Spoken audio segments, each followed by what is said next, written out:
உழவர் திருநாளை முன்னிட்டு விருதாச்சலத்தில் விசிக கொடியேற்று விழா நடைபெற்றது. கடலூர் மாவட்டம் விருதாச்சலம் சித்தலூர் புறவழி சாலையில் விடுதலை சிறுத்தைகள் கட்சி கொடியேற்று விழா நகர செயலாளர் மல்லூர் முருகன் தலைமையில் நடைபெற்றது.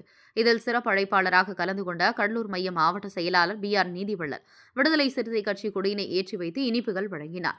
இதில் நகர பொருளாளர் மேட்டு காலனி முருகன், வழக்கறிஞர் மதுசூதனன், சமூக ஊடக மையம் விடுதலை சபா, மேட்டு காலனி கர்ணன், அர்ஜுனன், மணிகண்டன், வசந்த், தவசி, சரவணன், ஆனந்த், முரளி, இளையபெருமாள், இளங்கோ உள்ளிட்ட விடுதலை சிறுத்தை கட்சி நிர்வாகிகள் ஏராளமானோர் கலந்து கொண்டனர். 2025 ஆண்டு விடுதலை சிறுத்தைகள் அங்கீகார பொங்கலாக இந்த ஆண்டு பொங்கலை கொண்டாடி இருக்கிறோம். இந்த தமிழர் திருநாளை பொங்கலை 35 ஆண்டு காலமாய் அடக்கப்பட்டு கிடந்த மக்களின் தலைநிமிர்வுக்காய் தம் வாழ்க்கையை தியாகம் செய்த தியாகத் தலைவர், போராளி தலைவர், எழுச்சி தமிழரின்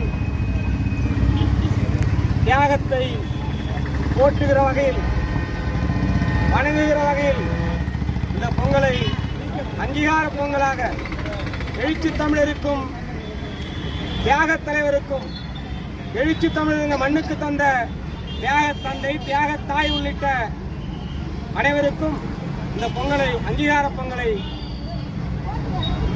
நன்றி செலுத்தும் விதமாக விடுதலை சிறுத்தைகள் அவரின் தியாகத்தையும் உழைப்பையும் போற்றி வணங்குகிறோம்.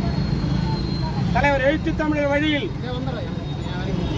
புரட்சியாளர் அம்பேத்கர், தந்தை பெரியார், மாமதை மார்ச் உள்ளிட்ட கொள்கை தலைவரின் கோட்பாடுகளை உள்வாங்கி தலைவர் எழுச்சி தமிழர் வழியில் சனாதனத்தை வேறறுப்பதற்கு, ஜனநாயகத்தை வென்றெடுப்பதற்கு விடுதலை சிறுத்தைகள் 2025 அங்கீகார பொங்கலை விடுதலை சிறுத்தைகள் கொண்டாடி மகிழ்கிறோம்.